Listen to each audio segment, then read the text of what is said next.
নমস্কার বন্ধুরা, জয় হিন্দ। আমি কৃষ্ণ সাউ। আজকে আপনাদের জন্য একটা আরপিএফ এর পরীক্ষার মধ্যে দেখুন, প্রিভিয়াস ইয়ার পেপারের মধ্যে লাস্টে যে পরীক্ষা হয়েছে 10-3-2025, এই অঙ্কটা এসেছে। এই অঙ্কটা আমরা দেখেই কিভাবে উত্তরটা করে দিব। দেখুন, বলছে price of an item is increase by 25 rupee, মানে প্রাইসটা বেড়েছে কত, 25 টাকা। আর বলছি প্রাইস ইজ ইনক্রিজ বাই 10%, মানে 10% দাম বেড়েছে, সেটা হচ্ছে 25 টাকা ইকুয়াল, মানে 25 টাকার সমান। তাহলে 10% যদি কারো দাম বাড়লে 25 টাকার এফেক্ট আছে, তাহলে আমাকে জিজ্ঞেস করি যে আইটেমে মূল ভ্যালু কত। মূল ভ্যালু আমরা বের করবো 100%। কোনো আইটেমে মূল ভ্যালু কত হয়, 100%। 10% দাম বেড়েছে, তাতে এফেক্ট হয়েছে কেন, 25 টাকার এফেক্ট হয়েছে। তাহলে 10% ইজকাল টু 25 টাকা, তাহলে 1% ইজকাল টু কত হবে,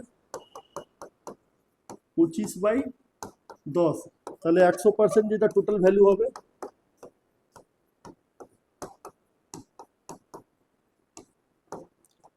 250 টাকা। তো 250 টাকা ওই আইটেমের ফুল ভ্যালু হবে। সি নাম্বার অ্যান্সার আমার হয়ে যাবে।